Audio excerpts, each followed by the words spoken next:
Hello everyone, tonight we are creeping through the last minutes of a prehistoric day standing just behind the shoulder of something massive, something with eyes the size of dinner plates frozen mid-blink as the sun begins to fall. You're not moving either. You're standing on a jagged ridge. Below you, an entire valley of dinosaurs has gone still, not sleeping, not grazing, just staring. You probably won't survive the night here. Not because of a tyrannosaur or some venomous beast. Though, yeah, those are real possibilities, but because dusk in the Cretaceous wasn't a time to relax, it was a warning. So, before you get comfortable, take a moment to like the video and subscribe, but only if you really like what I do here. Also, let me know your location and what time you're watching this. I'm always curious which time zones like their bedtime stories full of dinosaur existential dread. Now, turn off the lights, maybe turn on the fan for some soothing noise, and let's get started tonight. You shuffle along the edge of a dry, prehistoric plateau, ducking beneath a petrified fern frond the size of a city umbrella. The ground beneath you vibrates lightly, just enough for your ankles to notice. Below the landscape stretches wide and low, a cracked basin littered with slow-moving sauropods and broad-backed hadrosaurs. But the detail you keep circling back to is their posture. They're all facing west, still, straight-spined, eyes level with the horizon. Not one is drinking, not one is feeding. You crouch behind a rock outcrop as a young ceratopsid trundles into view. Its frill catches the last rays of sunlight like stained glass. Then it stops. Like it's heard something, like it knows the rules now. It too turns westward, joins the silent tableau. Even its tail stills. Historians still debate whether this sunset freezing was behavior tied to predator evasion, celestial alignment, or something more social. But the fossil record gives us hints. Footprints leading to ridges. Sediment compression showing resting points always in clusters, always west-facing. Paleontologists call them sunset congregations, which is frankly a polite way of saying very large animals acting like something terrifying might crawl out of the night. You rub the back of your neck. You felt this before at a concert when the music cuts and no one speaks, or when a neighborhood dog starts barking and the whole street goes quiet waiting for whatever it sensed first. The sauropods don't close their eyes. Not yet. They stand with heads slightly raised like statues carved from muscle and moss. Some sway in the evening breeze, but only barely. As the light dims, color drains from the land. Gold becomes gray, green turns ghostly, and shadows start to move where there shouldn't be any. You scoot closer to a knotted log, what's left of a fallen cycadsaur maybe, and try to copy the posture. Spine straight, gaze forward. You wait. The wind changes, and just for a moment so does everything else. The air takes on that strange weight it gets right before a thunderstorm, even though the skies are clear. Something behind your ribs says, "Don't lie down yet." Across the basin, a mother ankylosaur lays her armored body against a dirt mound, but her eyes stay open. You almost whisper to her, "Don't do it," but then she lifts her head again. She's waiting too. Here's your weird fact of the day. Modern birds who are basically dinosaurs with better PR still align themselves with the sun's direction when sleeping. It's especially true in migratory species, and some even use the sun to calibrate their internal clocks. So when we talk about dinosaurs staring at the horizon, it might not be superstition. It might be math, the ancient kind, the biological kind. You look back at the sauropods. They're too old for this kind of drama, aren't they? You want to believe they're just basking in the warmth, soaking up the day's last heat, waiting to cool off before bedtime. But it doesn't feel like that. It feels like they're waiting for a signal. And maybe, just maybe, the signal isn't light. Maybe it's something that lives in the light's absence. A few meters away, a tiny creature you hadn't noticed before lifts its head from the grass. It's a hypsilophodon maybe, or something equally fussy and fast. You blink, and it disappears into a tangle of reed and rock, but not before it freezes. West, staring, a miniature mirror of the giants above. And just like that, the last of the sun disappears. The western sky goes slate blue, then ink. A single star blinks to life. None of the giants move. Now you really feel it. The fear isn't loud. It's not screams or thundering footfalls. It's the absence of those things.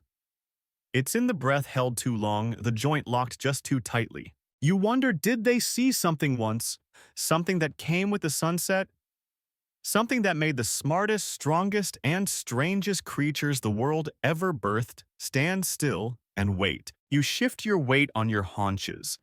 The ground below you is littered with leaf shards and tiny bones. One is hollow, bird-like. You hold it up to the fading light, it catches the last bit of sky like a flute made for ghosts. The breeze returns, and with it a soft sound, not wind, not breath, but rhythm. A low, slow pulsing coming from somewhere beyond the horizon. No one flinches, because this too is part of the ritual, and still no one sleeps. The sun is gone now, but the light hasn't left entirely. There's a thin belt of orange still hugging the horizon, like the earth hasn't fully made peace with the fact that night has come. That strip, narrow, haunting, almost apologetic, is where every eye in the valley remains fixed. You hear no footsteps, no calls. Even the insect clicks feel reluctant, like they're sneaking past a sleeping giant. You step carefully now. Not to avoid waking something, but because silence has become sacred. And you, newcomer that you are dangerously close to breaking the spell. You pause by the twisted roots of what was once a tree tall enough to scrape cloud bellies. Its shadow, like everything else here, is stretching eastward, long, jagged fingers cast against the dirt. Funny how even before electric lights, we feared shadows most when they moved slowly. Beneath you, a herd of hadrosaurs, crested and quiet, settles into the wide-open space between watering hole and thicket. Normally loud, almost obnoxious with their social humming and honks, they're now locked in eerie stillness. Their necks arch upward like question marks without questions. They stare west. This wasn't just stillness, it was performance, an instinctive choreography, and you're watching the closing act. Historians still debate whether this nightly hush was about predators, temperature shifts, or simply the sensory overload of twilight. But what they agree on is that something about dusk, especially in the prehistoric world, flipped a switch. All day long, these creatures moved in overlapping chaos. They roared, bellowed, fed, ran. But once the sky softened, it was like nature itself pressed mute. Here's an odd fact: some modern mammals like elephants and rhinos go quiet at dusk as well, not out of fear but focus, as if they need to retune their senses before nightfall. It's not about silence for peace. It's silence for survival. You crouch down beside a fossilized fern and watch one particular hadrosaur, a young one maybe. Its frill is short, its legs still lanky. It lowers its head a little, eyes flicking to the left, then snaps its gaze back to the west. A misstep, like it almost forgot the rules. You feel the smallest urge to whisper, "Stay focused, little guy." But he already knows. They all do. You begin to notice something stranger. The predators too have stopped. Off in the distance, among the shade of tall cycads, a pair of dromaeosaurs, likely sisters judging by their tight proximity, stand frozen. Feathers ruffle gently in the breeze, but nothing more. Their gaze, yep, west. And here's the kicker. They should be hunting right now. You glance up.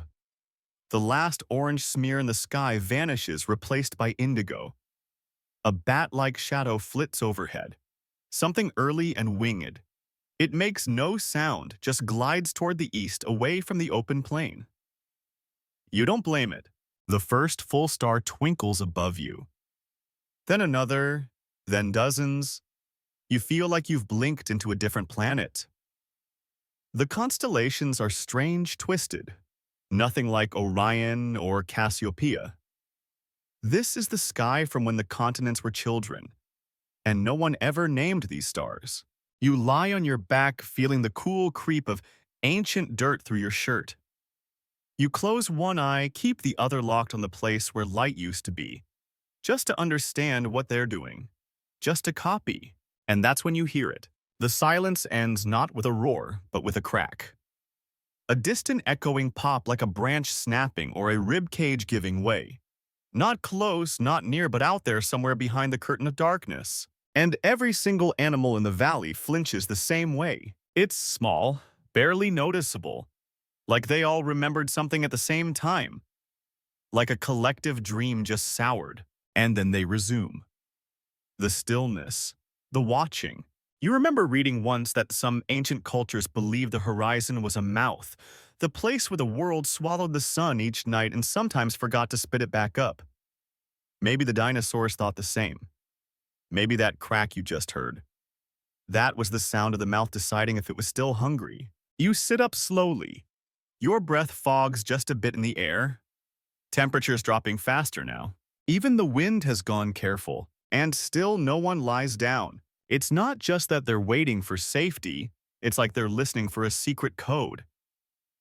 A sound only the oldest creatures can hear. The first movement comes from a group of dinosaurs. Small, agile, nervous types. One takes 2 slow steps in place, not forward, not back, like it's testing the rules. The others don't follow. And that right there is your authoritative fact. Fossilized trackways often show repeated impressions in one place, like creatures stepping in place or shifting nervously just before bedding down.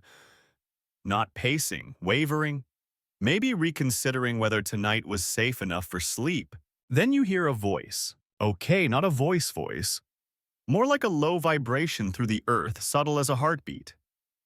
You might be imagining it, but the hadrosaurs hear it too. The young one, the lanky guy, turns his head toward the ground like he's listening through his jaw.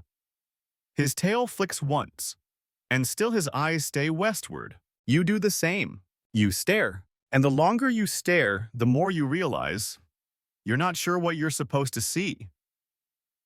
But you know exactly what you're supposed to feel. Dread, not panic, not fear, something older, heavier. The kind of dread that doesn't come from what's in the dark, but from the chance that nothing is there at all, and you'll still be taken. Somewhere in the black distance, a branch cracks again. No one reacts. They were expecting it. You, on the other hand, finally exhale. You didn't know you'd been holding your breath. Neither did they. Because now, and only now, you hear it, the first deep, sonorous grunt of a sauropod lying down. A sound like thunder filtered through old lungs. The valley exhales together. Permission granted. You've heard people say that animals don't have culture, that they don't pass down rituals, only instincts. But watching this shared synchronized hesitation, you wonder who exactly wrote the rulebook. You're crouched beside a boulder laced with old claw marks worn smooth by time. In front of you, a cluster of iguanodons shift like dominoes, trying not to fall. Their weight presses into the earth, but never fully settles. Their eyes still on the now lightless horizon. And for the third time, you think they're not looking for something, they're waiting for it to not arrive. A juvenile near the edge takes a step back.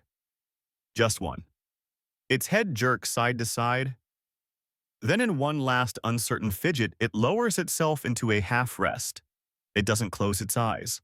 Historians still debate whether this pause before lying down, this collective unease, was a behavioral leftover from encounters with extinct night predators, or perhaps even the ghost of an evolutionary memory encoded in survival. You know a little bedtime story whispered down the bloodline. Don't sleep first. Something always eats the one who sleeps first. You shift your weight and step carefully down the slope toward them. You're not worried they'll attack. You're worried you'll spook them and then the whole valley will stand up again as if you reset the clock. Here's a weird fact while you tiptoe chickens. Modern descendants of dinosaurs will often line up and look in the same direction when settling for the night. If one panics, the whole flock might leap up in unison, feathers everywhere. And unlike the hadrosaurs, chickens do squawk. You move past a family of resting stegosaurs. Their plates glisten faintly with dew in the moonlight, making them look like ancient xylophones tuned by stars. Even at rest, they angle themselves to face open ground. No one turns toward trees, no one faces the cliffs. It's always the West. You get it now. It's not about what's there. It's about what once was. Maybe something used to come from that direction. Or maybe that direction is a memory in itself, one so old it doesn't belong to individuals, just to the blood. The ground is cooler here. You lower yourself beside a trio of ornithopods. One raises its head, blinks slowly at you, then decides you're too soft and pink to be a threat. You're flattered. That's when the stillness shifts. Not breaks, just adjusts. Like the land has taken a breath and now it's holding it again. A noise rolls through the darkness. Not sharp like the earlier crack. This one's longer. Dragging, like something pulling a log through sand. Or something much heavier pulling itself. You freeze. The ornithopods freeze. Everything freezes. Then the sound stops, and no one moves. It's not that they're too afraid. It's that they know better. You watch the eyes of the animals around you. They don't dart or panic. They just narrow, slightly shifting, only enough to sharpen focus. Like they're reading something you can't see. Like a language that only arrives in vibrations. You don't hear anything else.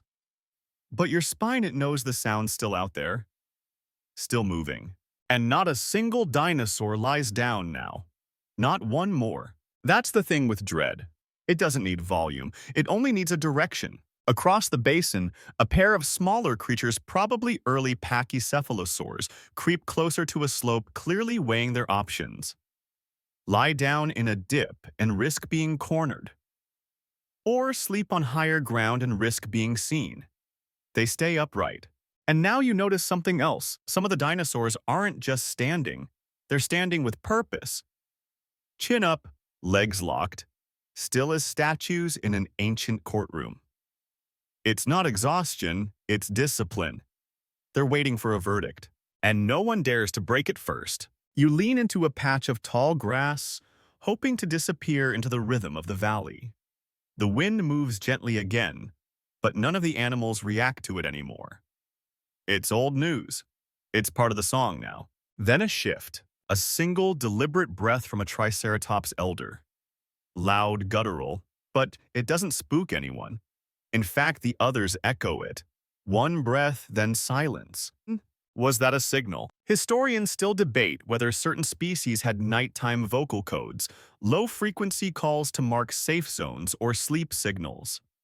Some even suggest communal go-ahead sounds, vocal permission for herd members to settle. But of course, we've never recorded them.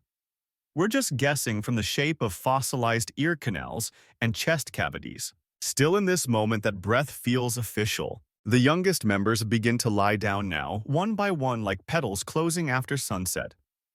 They still face the same way, still watchful, but their legs fold beneath them. Chests meet ground. Eyes remain open. You're reminded of how human kids sleep after watching a scary movie tucked under covers. Eyes wide, pretending they're not waiting for mom to check under the bed. You scoot lower in the grass. Let your elbows dig into the soft loam. Try to mimic them. Stare west. Let your heartbeat slow. And you wonder, what was it all those generations ago that made this reaction necessary? Was it a predator, a shadow that never made a sound? Or just the absence of warmth, of safety, of certainty? Or maybe it's none of that. Maybe, just maybe, they remember something you don't. A story so old that even the stars have forgotten. Something worth watching for, even as your body begs for sleep. The moment before night truly arrives is thinner than people think. Not just darker, thinner. Like the world's skin stretches tight across its bones and everything beneath gets louder, too loud maybe. You feel it now in your chest and your fingertips and your tongue. The crackling stillness, the rising pressure, the hum beneath it all. And then you hear them. They're not roaring. They're not growling. But they're moving. Out beyond the tree line, where the air turns syrup thick and the plants knot together into breathing walls, the predators begin their shift. Not all of them, just the ones who belong to the night.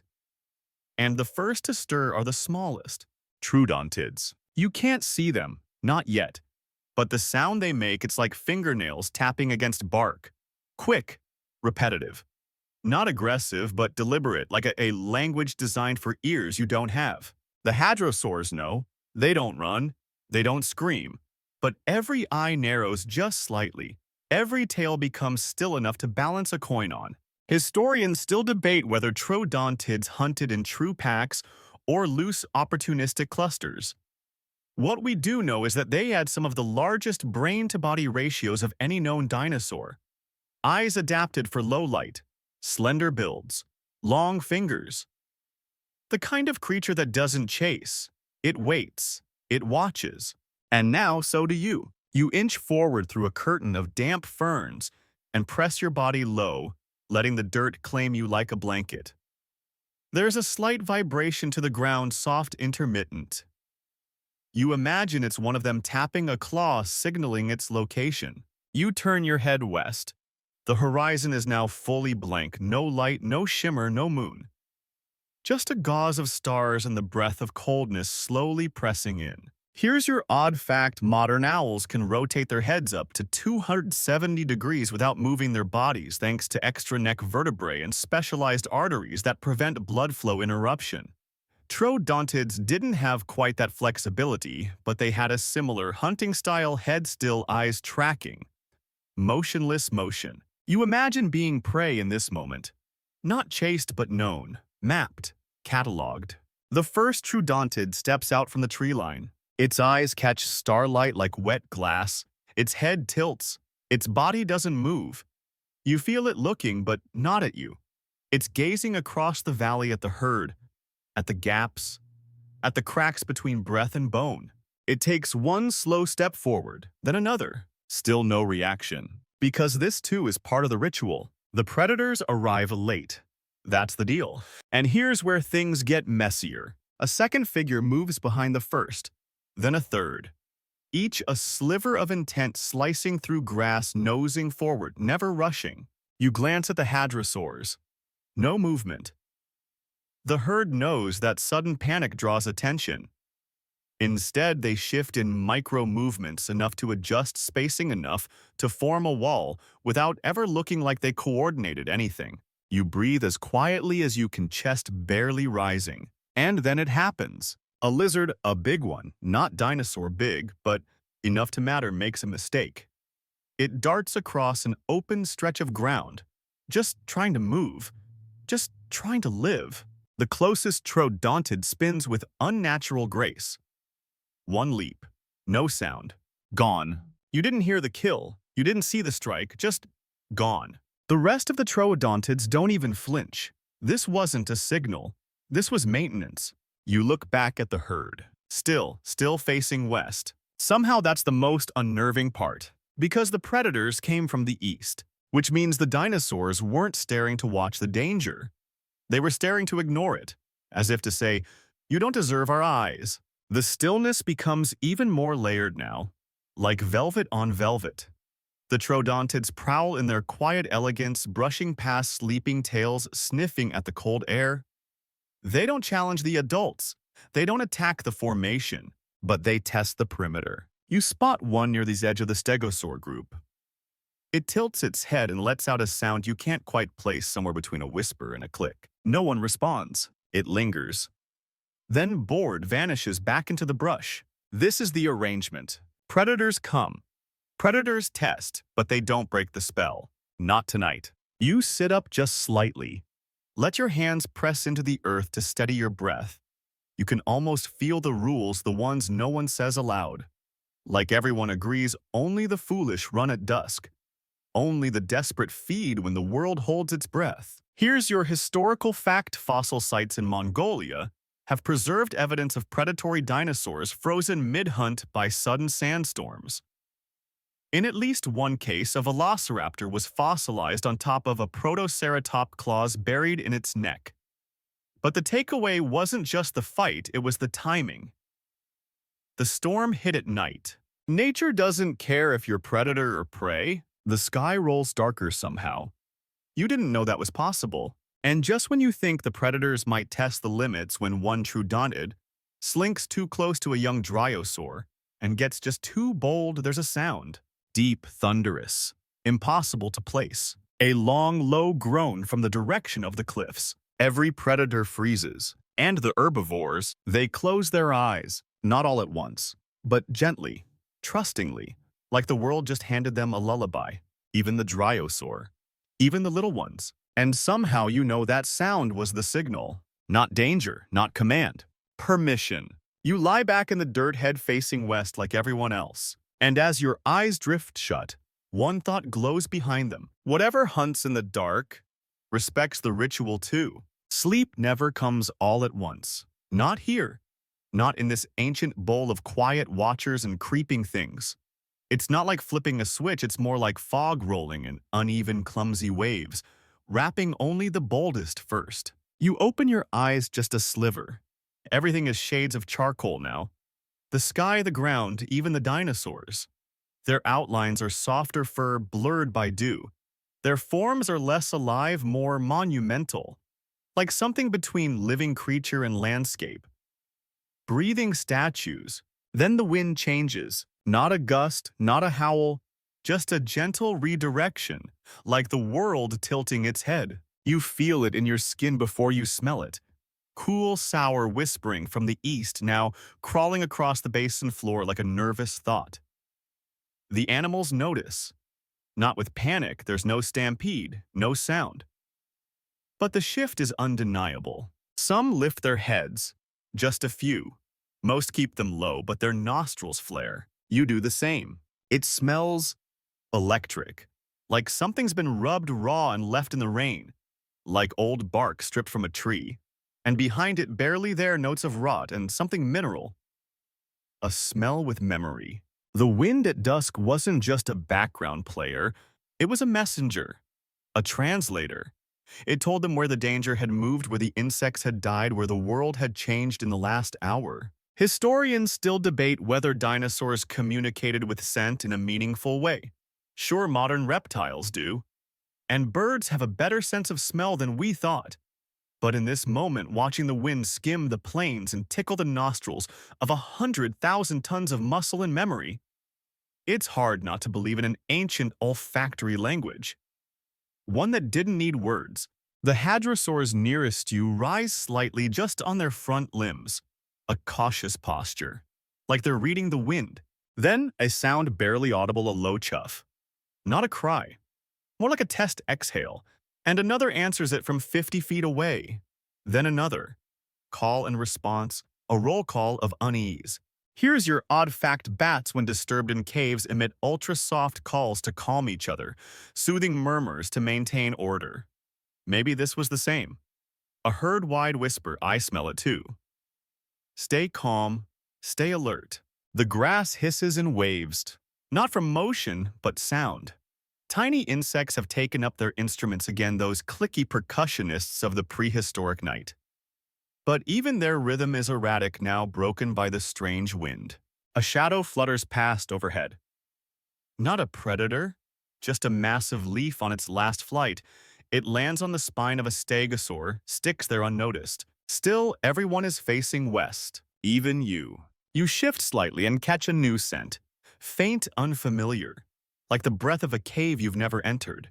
It doesn't match the others. You turn your head slowly, slow enough not to make noise. And then you see it, a shape on the horizon, or maybe in the horizon. It doesn't move. It's not predator-shaped, but it's real. The dinosaurs don't react, which makes it worse. You blink, it's gone. Did you see it? Or was it the wind shaping clouds into fears? This moment more than any other reminds you that these animals, the triceratops, the dryosaurs, even the brave little hypsilophodonts, were never alone. Not in the way we think. Not in a vacuum of beasts and plants. They were surrounded by things we don't understand. Patterns, presences, wind-borne secrets. You crawl closer to a group of resting creatures. Some have begun to tuck their heads beneath forearms. Some lie entirely flat bellies warming the ground, but none roll onto their sides. None bare their bellies. It's not that kind of trust. You hear a snap behind you, not big, not bold, just one twig underfoot. Your heart stutters. You glance back, breath halted. Nothing, just the brush, swaying in rhythm with the wind. But still you turn back west, like them. The hadrosaur closest to you exhales, a long, humid sigh, and the others join in. It's not fear now, it's resignation. They've weighed the wind, measured the scent, calculated their risk.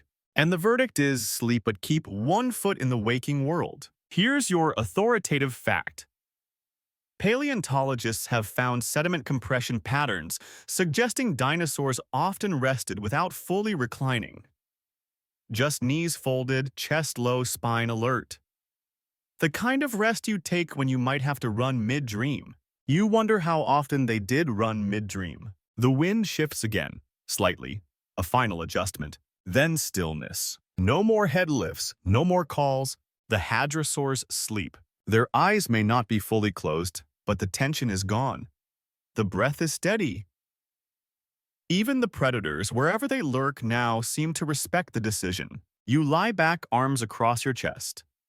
Feel the ground thrum beneath you, not with footsteps or growls, but with the pulse of a place that's seen more nights than numbers can hold. The wind sings one last note across the plain, and everything listens. Then silence. There's a moment just before the brain tips fully into sleep when the world flickers strange. Your eyes are closed, but your ears sharpen. Your body floats a little. It's the feeling of leaving the dock but still holding the rope. That's where you are now. Except you're not human tonight. You're watching through someone else's eyes, something older, something taller. And their eyes built for this. Not just big, not just wide. Designed. Forward-facing, slightly elevated, ringed with bone structures like sun shields. Perfect for scanning low light, for detecting movement along the edges of dark. You're riding inside the skull of a theropod, maybe an early tyrannosaurid. Maybe not. Hard to tell in the dream haze. But you feel the weight of the skull around you. Heavy, balanced, precise, and your vision is unlike anything human. You see ingredients, not colors. You pick up the shimmer of breath against colder air. You track the rhythmic pulse of nearby life not by heartbeat but by motion interrupted. You are a watcher. Built for dusk. Scientists know this because of the scleral rings. Delicate bone structures found in fossilized dinosaur skulls, especially those with large orbits. These rings controlled how much light entered the eye, like the aperture of a camera. And guess what? The shape and thickness of these rings tell us which dinosaurs were day dwellers and which ones watched stars blink into existence before sleep. Historians still debate whether night vision evolved in predators first or in prey species that needed to spot the sneakier hunters. But regardless of who came first, one thing's clear. A lot of dinosaurs weren't just comfortable with twilight, they needed it. You blink. The world slides in horizontal slivers. Out on the basin, you can pick out every resting shape. Hadrosaurs like anchored ships, ankylosaurs tucked into their own armor, stegosaurs like sleeping hedgerows, each one facing west, each one still. But now you see the flickers, the tremors, a tail twitch, a head jerk. Dreams or warnings. Here's your weird fact of the night. Some modern lizards enter a sleep state where only half their brain power is down. The other half stays alert. It's called unihemispheric slow-wave sleep. Dolphins do it. Birds do it. And if your great-great-great-great-grandmother was a chicken and she was, then maybe dinosaurs did it too.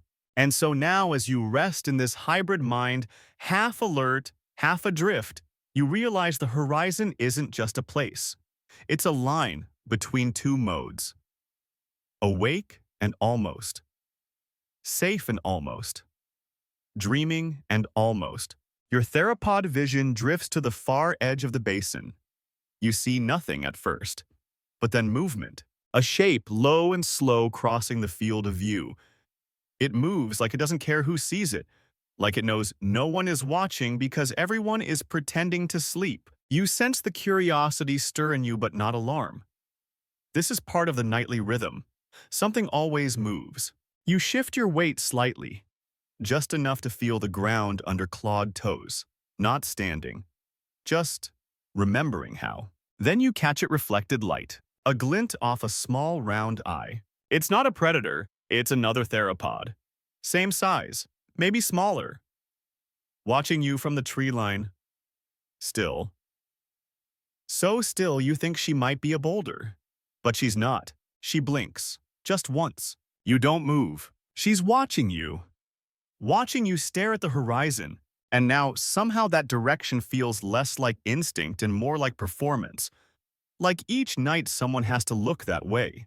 Someone has to keep watch for whatever almost never comes. You shift again. Turn your gaze back westward. The stars there are brighter, denser, like something pushed them together to make a path. Maybe it was a migration route. Maybe a celestial warning. Or maybe it was just the prettiest place to point your nose when the day finally gave up. Here's your authoritative fact. Some species of migratory birds navigate by star patterns. They literally align themselves with constellations, especially during long journeys. Their ancestors probably small feathered dinosaurs, which means that the ones you're lying beside now might have had the same trick hardwired into their skulls. You return to your own body now. Human, small, cold on one side. You curl a little mimic the dryosaur nearby, one arm out, one tucked, one eye open, even though it's closed. The horizon has lost all form. It's just blackness now. Not scary exactly, just unpromised. And yet, you feel calm. There's comfort in alignment, in knowing that every creature around you, big and small, meat and leaf, is facing the same way. It's like joining an ancient congregation. No temple, just dirt, no priest, just posture. You whisper to yourself, not even sure why we face the light even when it's gone. And then, for the first time, you feel sleep crawl up your legs and into your chest. Still watching, still waiting, but trusting for now.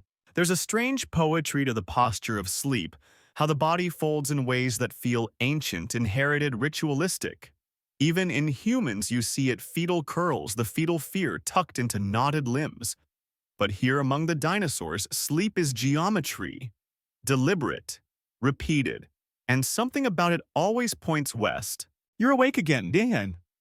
Sort of. You haven't moved, but your senses stretch farther than your body. The night is quieter now.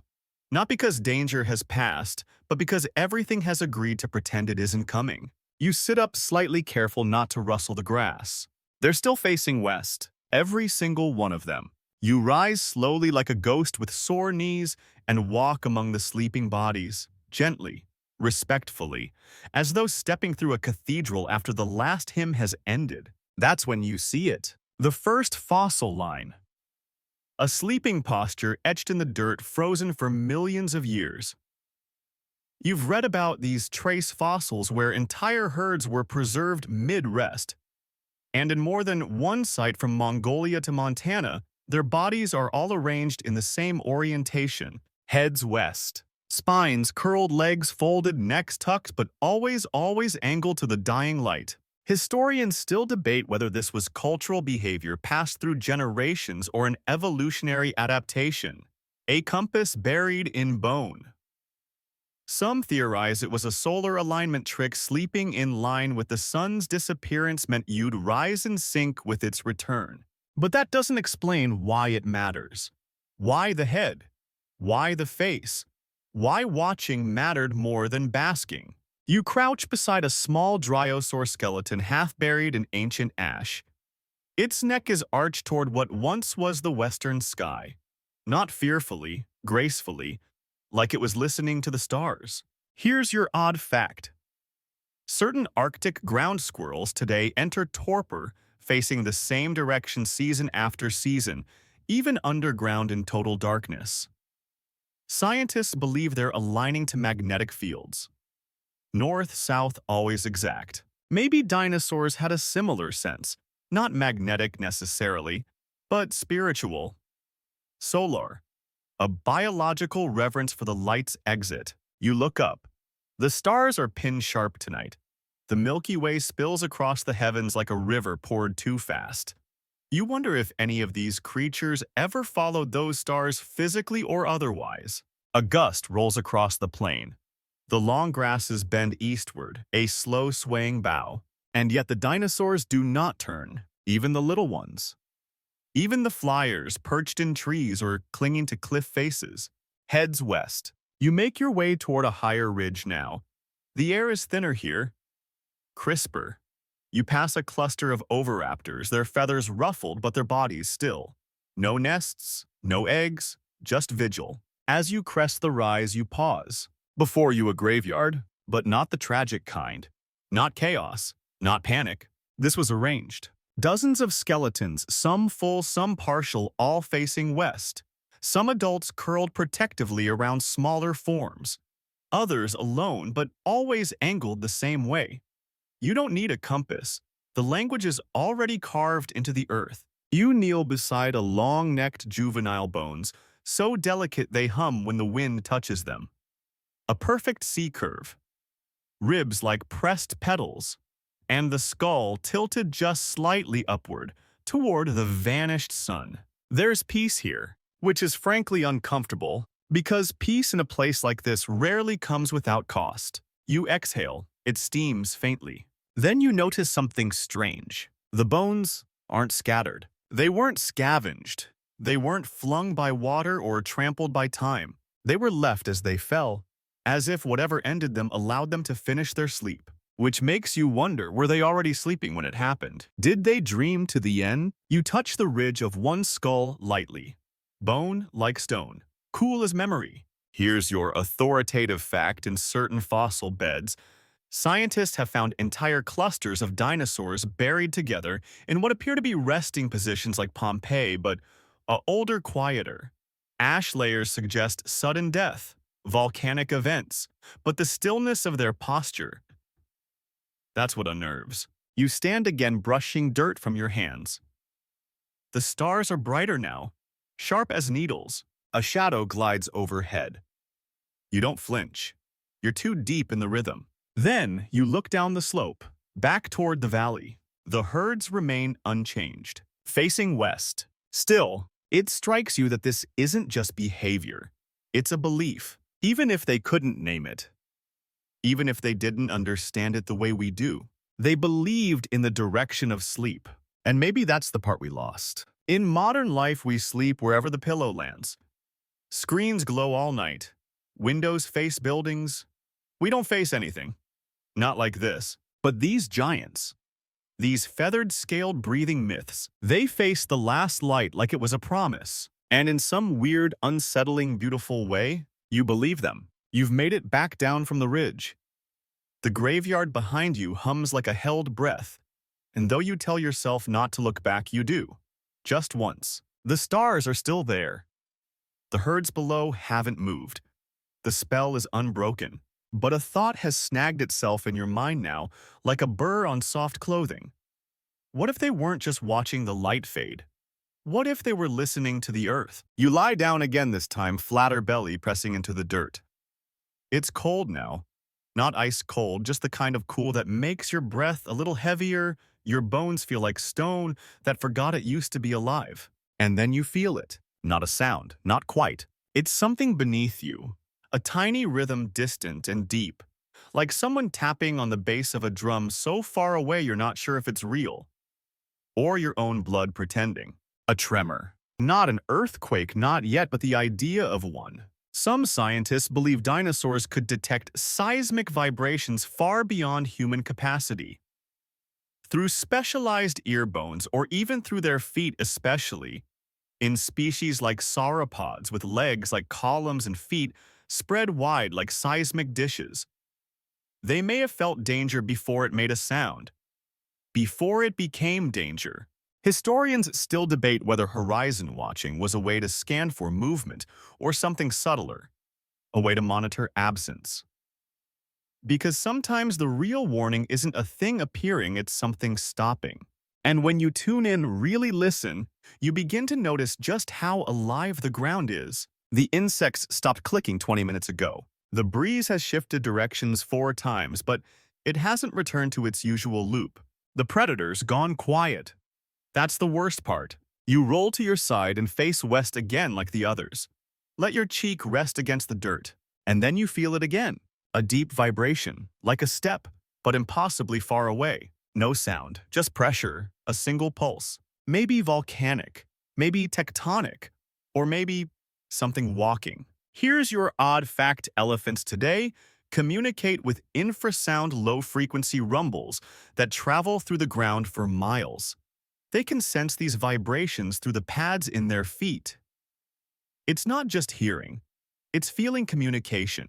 Now imagine a species 3 times that size evolved to live in open spaces where visual cues mean nothing at night.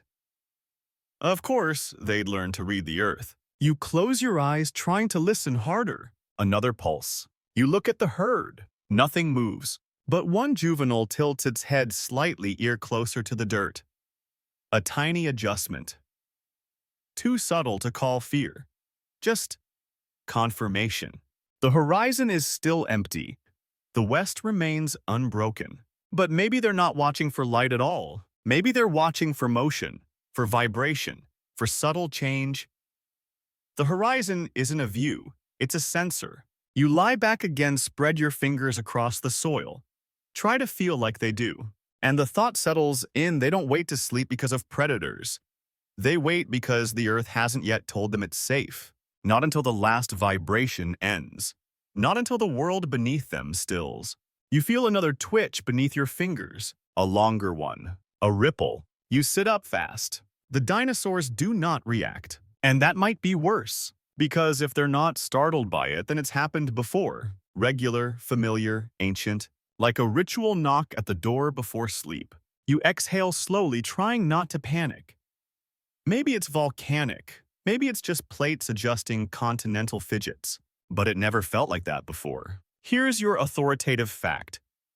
Certain regions during the Mesozoic period were highly tectonically active, especially around the breakup of Pangaea. Earthquakes weren't rare. Volcanic activity changed the terrain constantly. It's entirely possible that species evolved habits to monitor these changes, to brace for tremors, ash floods, and perhaps to wait for stillness. You rub your eyes. They sting from the cold, from the dirt.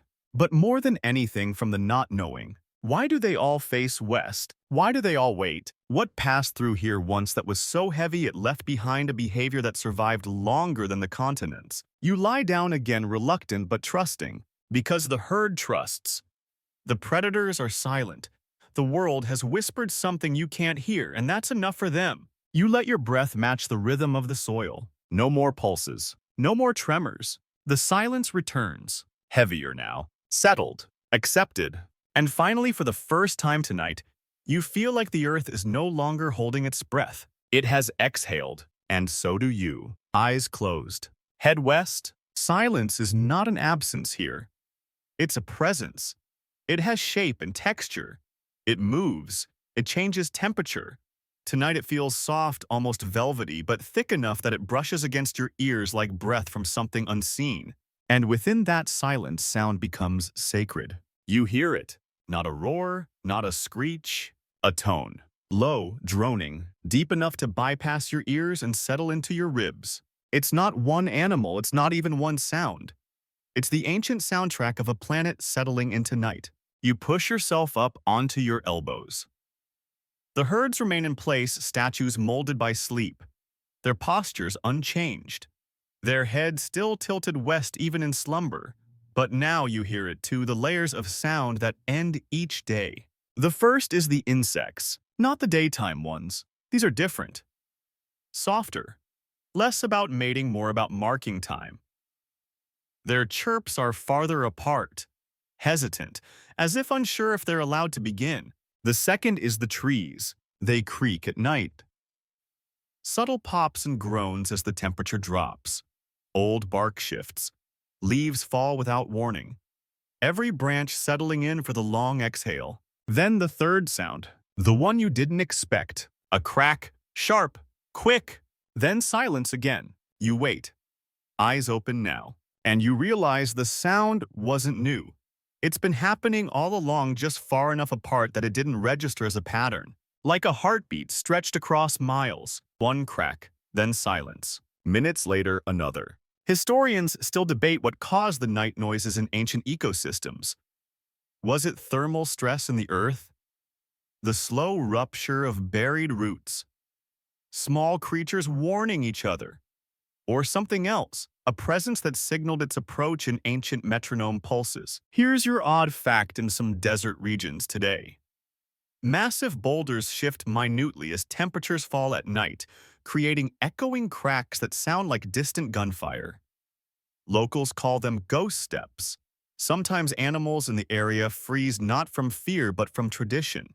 You listen again. Another crack. Not close, but always in the same rhythm. You scan the horizon, still black, still empty, and yet no one moves, which is the part that sends chills up your neck. Because if the animals aren't reacting, it means they recognize it. Or worse, they expect it. You shift closer to a small cluster of dozing ornithopods. Their eyes are half-lidded, not closed, just barely resting. One of them flicks an ear at the last crack but does not rise. They know us this rhythm like a lullaby. You whisper to yourself. What happens when the rhythm changes? No one answers, and then it does, just once. The next sound doesn't come from the west. It comes from directly behind you. Not loud, not sudden, but wrong. A soft rolling crunch, like something large testing the soil beneath its foot. You turn your head, nothing. Not a predator, not a shape, just brush, grass, shadow. But it felt intentional. You glance back at the herds, still asleep, still west. And that's when it's what hits you. They're not ignoring the other directions. They're assigning responsibility. They face west, trusting the rest of the night to take care of itself. Because they've already measured the odds, already waited for the signs, already listened.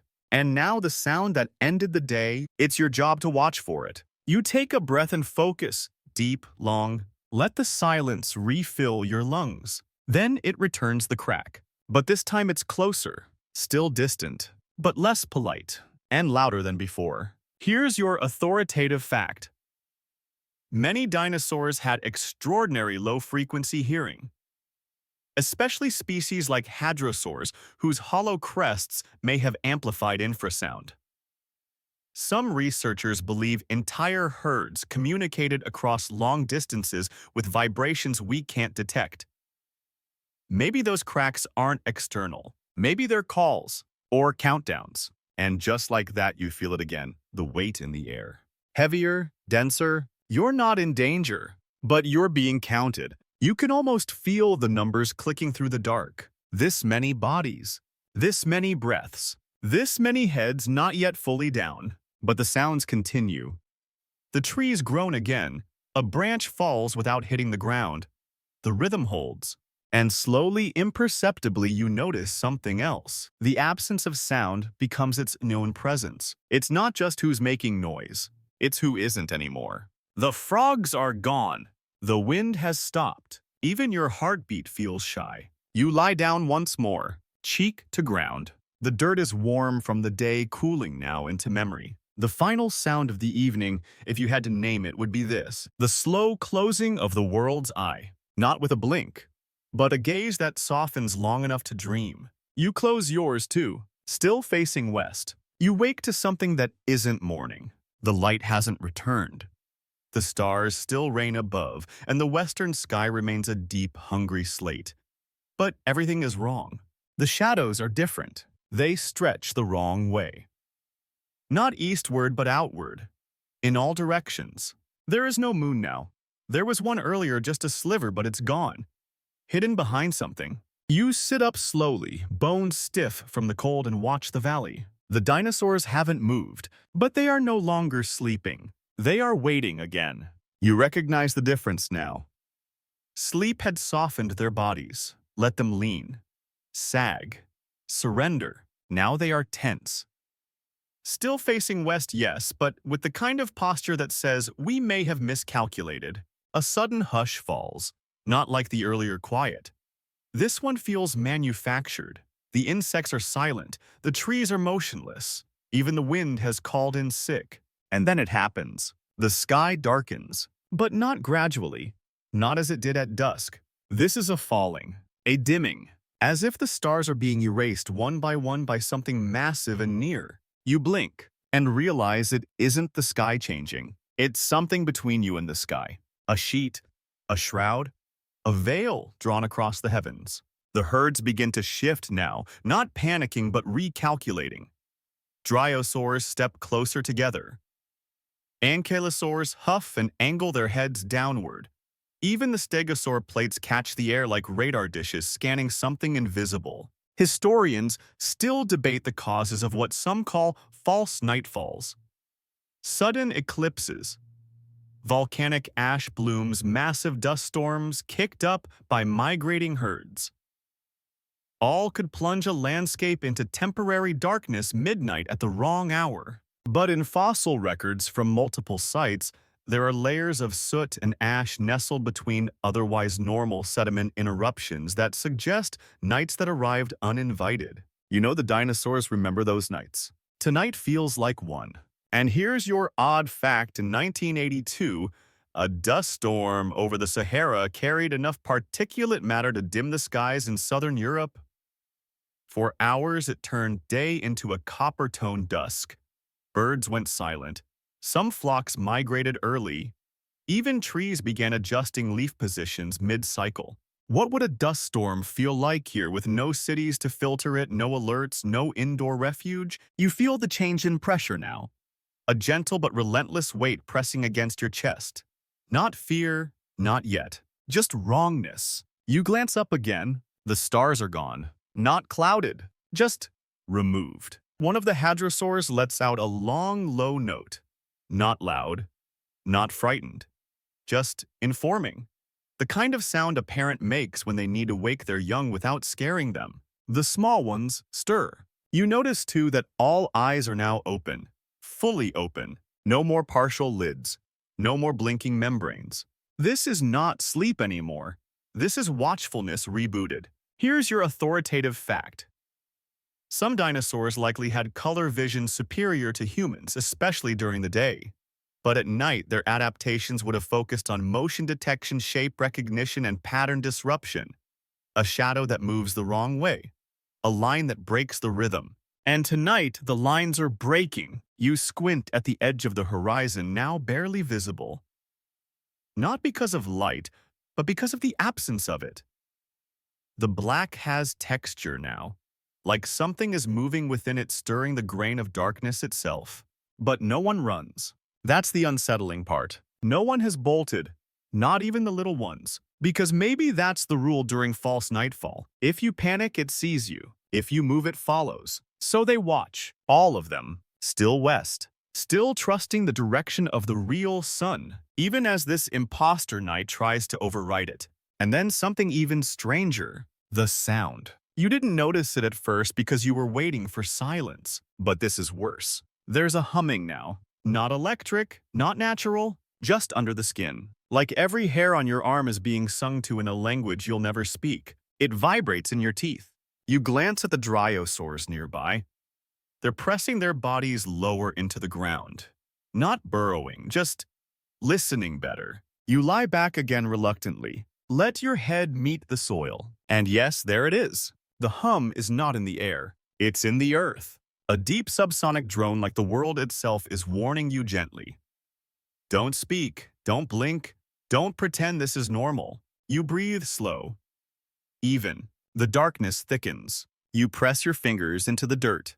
And for a second, just a second, you imagine this is how they learned. One false night. One too many shadows moving on their own. And the survivors, they remembered. And taught their children face west. Wait. Don't trust every sunset.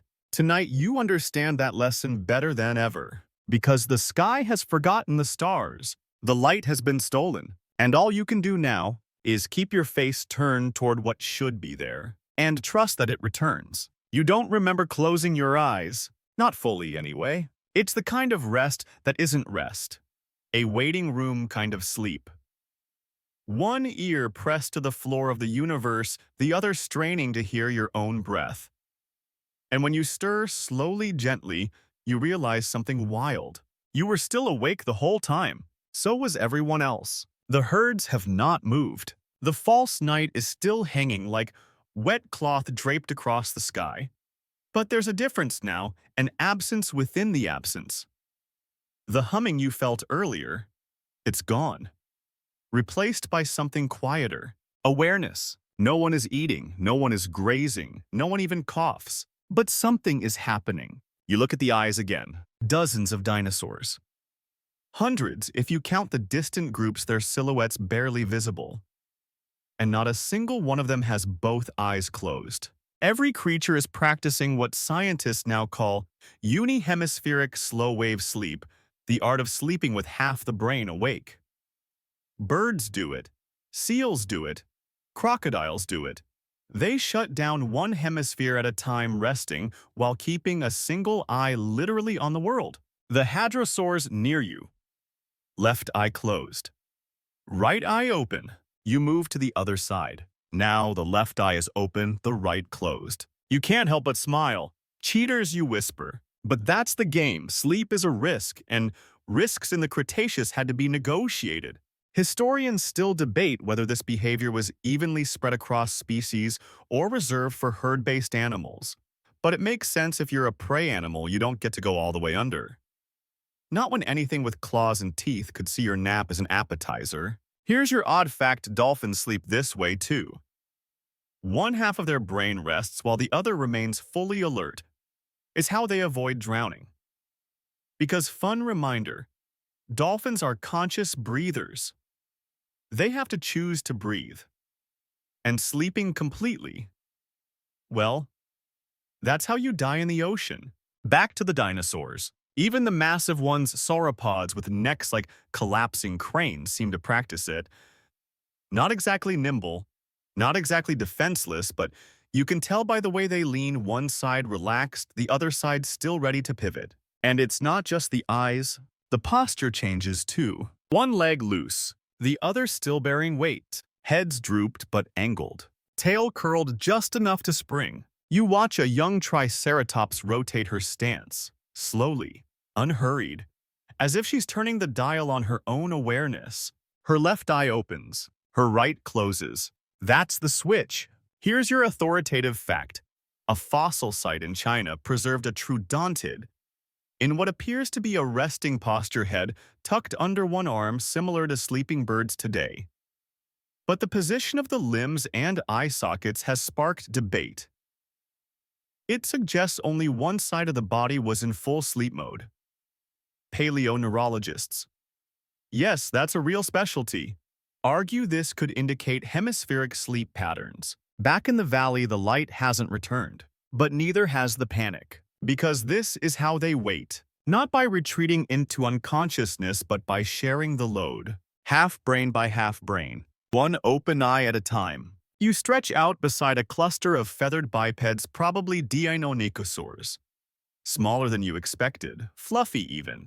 But their talons rest like questions waiting for answers. And their eyes, slits of amber, only one side open. You meet one gaze and it does not blink. It watches you. Not hostile, just aware. You look away respectfully. There's a pattern here. One side of the brain dreams. The other remembers the rules. And the rule tonight is face west. Keep one eye open. If something changes, wake the others. You lie back again, try to mimic it. Close one eye. Let the other stay cracked. Stare into the dark. And it's strange. The second you do, your body reacts. The closed half loosens. Breath slows, shoulders sag. But the other half, it stays sharp, focused. You've never slept like this before. It feels like a trust fall with yourself. Half of you falls, the other catches. And the world around you, all doing the same.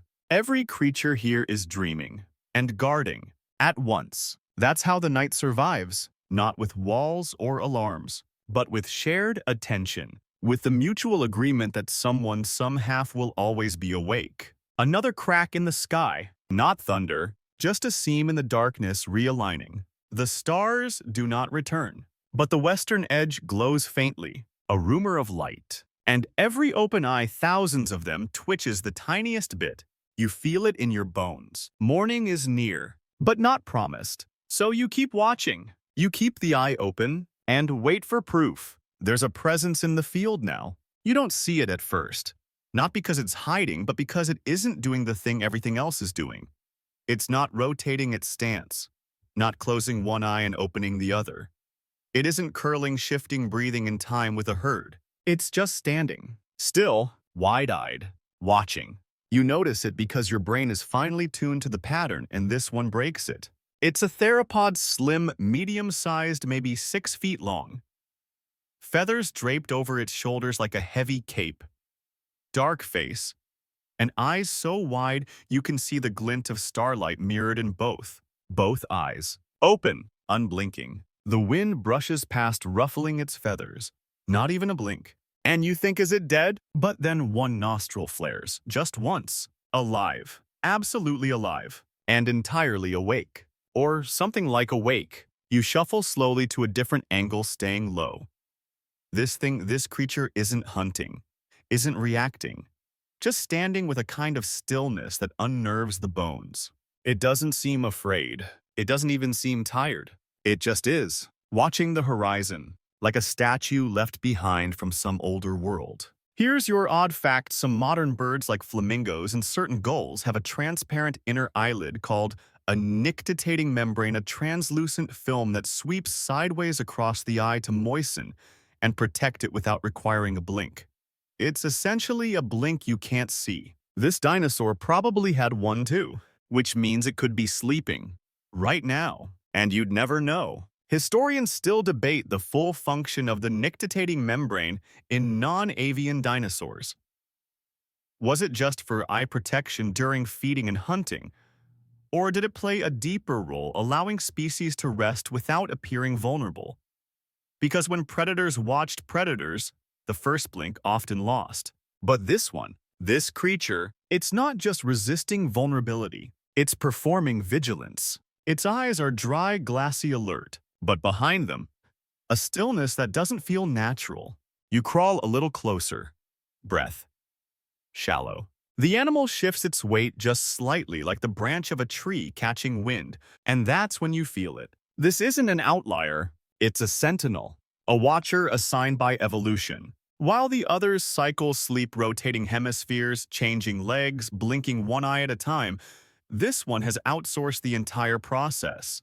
It can rest with none of the signs. It doesn't appear tired, because that's part of the camouflage. You lie on your belly 20 feet away watching the watcher, and it watches the west. Even with no stars, even with no glow, just the flat, oppressive dark. Here's your authoritative fact. Some species of birds, particularly nightjars, can enter a resting state while maintaining posture, eye position, and breathing patterns identical to their alert state. Scientists believe this might be a remnant of predator evasion. In other words, fake being awake until you're really awake again. You wonder if this dinosaur ever truly sleeps, or if its body figured out another option, a quiet rebellion against vulnerability. Because blinking, after all, is just a moment of blindness. And that's enough time for everything to change. The theropod shifts again. Its head tilts ever so slightly. Not toward prey, not toward you, just toward the sky. You look too. The false night is thinning. Barely. A hint of gradient returns to the stars, one brighter, one not. The veil is lifting. The horizon is softening. You feel the change ripple across the field. Herds begin shifting again, micro-movements. A tail twitches. A claw retracts. Even the great lumbering sauropods begin uncurling necks like ancient cranes creaking back to motion. But not the watcher. It remains still. It blinks once. A rare thing. You almost miss it. A flick of the membrane sideways, fast, smooth. Then the gaze returns, locked on the horizon. One eye tilts toward you, and for the briefest moment you swear it sees through you. Not as prey, not even as danger. Just as another watcher, another face turned west, and maybe that's enough to make you part of the ritual. So you nod once. Quiet. Respectful. The dinosaur doesn't respond, but you feel acknowledged anyway. The stars flicker one last time before being swallowed by the first pale blush of dawn. The false night ends. The watcher stands down, not with a sigh, not with a stretch. It just leaves. Turns and glides into the tall brush without disturbing a single blade. You sit back, eyes burning from fatigue, shoulders aching from stillness. And finally, you let yourself blink. 2 eyes. Soft, safe, facing the horizon. You'd think the return of light would bring movement, but it doesn't, not yet. The world is in that strange pause where darkness is technically gone, but light hasn't quite arrived. A ghost of dawn drapes the horizon, gray and thin like a veil too fragile to hold the day. And every creature from the tallest titan to the smallest feathered blur holds position. Even you. Because now you understand, this moment isn't about waking up. It's about deciding if you will. You crouch in the grass, muscles tight from a night of half-sleep, half-vigil. And all around you, the valley remains in formation. Thousands of bodies, facing the same direction. Still, as though something invisible has passed through and they're waiting to see if it's really gone. The silence isn't gone either. It's simply changed texture. Less heavy, more alert. You feel it on your tongue, in your bones. A charged expectancy that says, don't move too soon. One dinosaur near you twitches an ear, that's all. The insects haven't resumed. The wind hasn't returned. Even the trees seem to hold their breath. And then, something shifts. Not in the sky, not in the earth. In the pattern. A ripple through the posture of the herd. So subtle it's almost imagined. A shared inhale. No words, no calls. Just a long collective readiness. You scan the western ridge blinking through the haze. There's nothing there, but maybe that's the point. Because this stillness, it isn't fear. It's reverence. You're watching something sacred. A ritual not of sleep, but of return. Historians still debate whether dinosaurs had internal circadian rhythms that aligned with solar cycles as precisely as modern reptiles or birds. But fossil evidence, including growth rings in bone and wear patterns in teeth, suggests strong daily behaviors, feeding at certain times, migrating by season, nesting by sunlight angles. Whatever guided them, it wasn't random. And here's your odd fact: some species of ants will pause completely during solar eclipses, even in colonies deep underground, as though some ancient biological script overrides everything else. For a moment, all movement ceases, and when light returns, only then do they resume. You wonder if this is the same. A shared pause. A world with its finger in the air, waiting to feel the turn. You stretch your arms, slowly, carefully, still facing west. You don't want to be the first to break the posture. The sun itself has not breached the horizon, but the sky behind it glows like a backlit curtain, casting silhouettes across the slope. You see them clearly now. The curved backs, the feathered ridges, the horns. Still as bones, but breathing. The watcher from earlier gone. Vanished without footprint or farewell. But its absence feels planned, timed. It didn't need to see the sunrise. It knew it would. You feel something strange then. A chill not from temperature, but understanding. Because as the light strengthens and the forms around you become more defined, you notice one detail you hadn't before. Every tail is pointed away from the horizon. Deliberately. It's as if the creatures arrange themselves to be pulled forward, to lean into the return of day. Even in rest, their bodies formed an arrow, a direction. And now, like clockwork, the first shaft of light breaks over the ridgeline. It doesn't fan across the land. It strikes. Sharp, singular, and every dinosaur, everyone responds. Not with movement, not yet, but with breath. One unified breath, as though they've been holding it all night. As though this was the proof they needed, the world once again has not ended. Here's your authoritative fact. Paleobotanical studies suggest certain ancient plants released pollen, or opened flowers only in the presence of direct sun, reacting not just to light levels, but specific wavelengths. This sunrise behavior may have informed not only plant cycles, but the creatures that depended on them. A kind of bio-clock shared by an entire ecosystem. And here it is, ticking forward. The light spreads now, faster, wider. It reveals not just bodies, but paths, trails, prints, all oriented in the same direction. The entire landscape is a story etched by feet and rest and instinct. A story that says we face the end of light, so we know where to look when it comes back. You rise, this time without hesitation. The herds don't scatter. They don't trumpet or roar or burst into frenzy. They exhale again. And then finally, Movement. One by one they stretch. Roll weight onto legs. Tails uncurl. Heads lift. Still west. But now rising. It's not chaotic. It's measured. Like waking in a room full of people you trust not to speak too loudly. You walk forward blending into the shuffle of giants, and not one of them looks back. Because the night has passed, the watcher has left, and now the day begins. The sun is climbing now. Not quickly, just enough to spill gold along the tops of the ferns and catch the ridges of backs and skulls. The air is warmer, but still soft, still cautious. This isn't full day. This is the moment between song and singer when the world waits for a beat before resuming its rhythm. And in that pause, something finally changes. The dinosaurs turn, not all at once, not with drama or panic, but with the slow practiced grace of a ritual nearly forgotten by time. The dryosaurs shift their hips, pivoting toward food.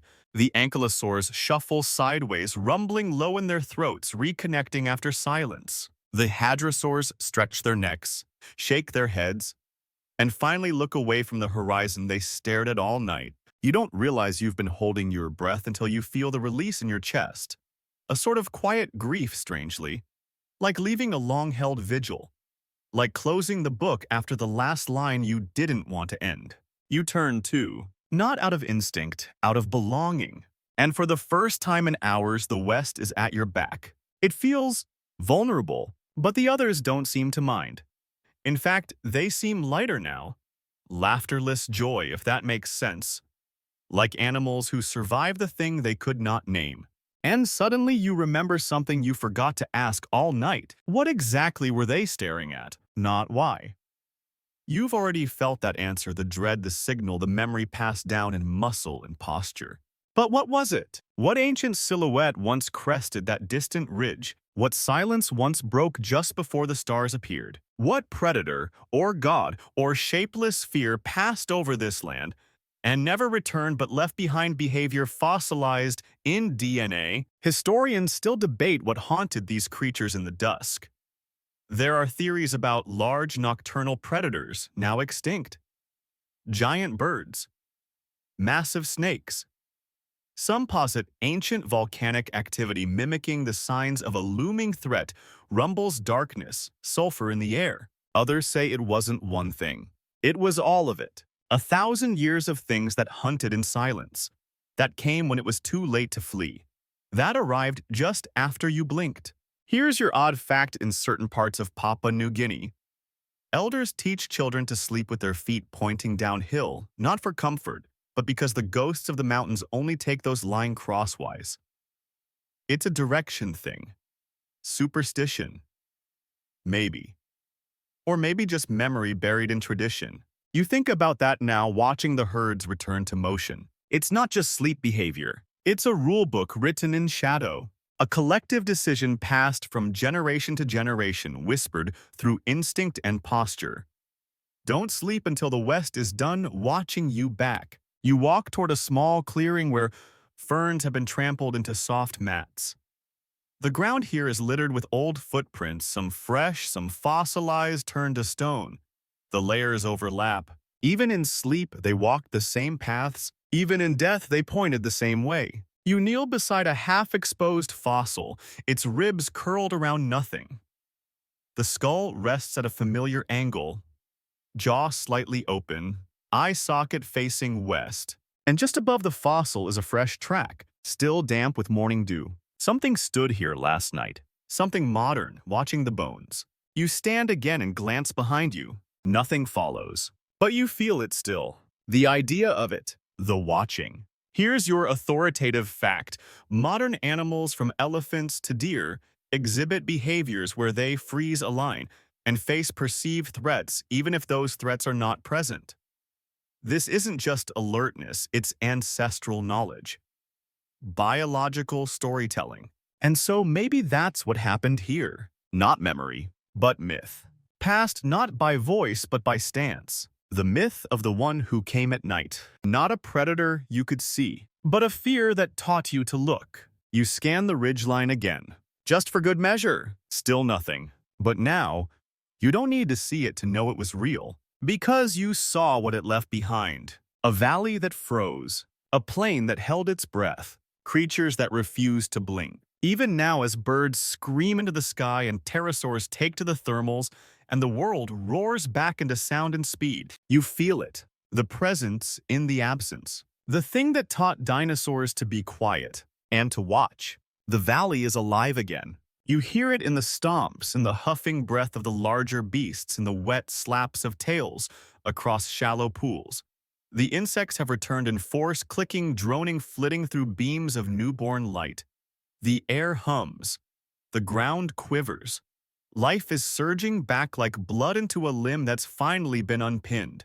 But even now, even in this brightening chorus, something lingers beneath it all. A shape, not in the sky, in you. You've seen something few would believe. Not a monster, not a fossil, not even a ghost. Just behavior. A nightly tradition stitched into bodies too old for stories. And it leaves a mark. You wander down the slope, feet squishing softly into dirt the color of old bronze. Your shadow follows. Finally, long again cast to the east like every other moving body. You realize with a quiet shock you haven't seen a single dinosaur walking westward. No one moves towards the horizon they watched all night. They only wait for it. Then they leave it behind. The herds now move with purpose. Some toward water, others toward thick patches of ferns and cycads. The predators reappear not pouncing but prowling, weaving around the edges like dancers in a shared ballet. No one seems alarmed, because the contract has been honored. Last night, the world ended, and this morning it returned. You stop at a bend in a dry creek bed, noticing the small footprints of a two-legged creature, probably a juvenile. Its tracks start at a mound of soft soil, linger in place, then turn sharply away from the western view. No dragging, no signs of fear. Just a clean pivot, a choice. You imagine a tiny mind deciding the sun is late, but it's coming. That's enough. And maybe that's what all of this has been. Not just fear, but trust.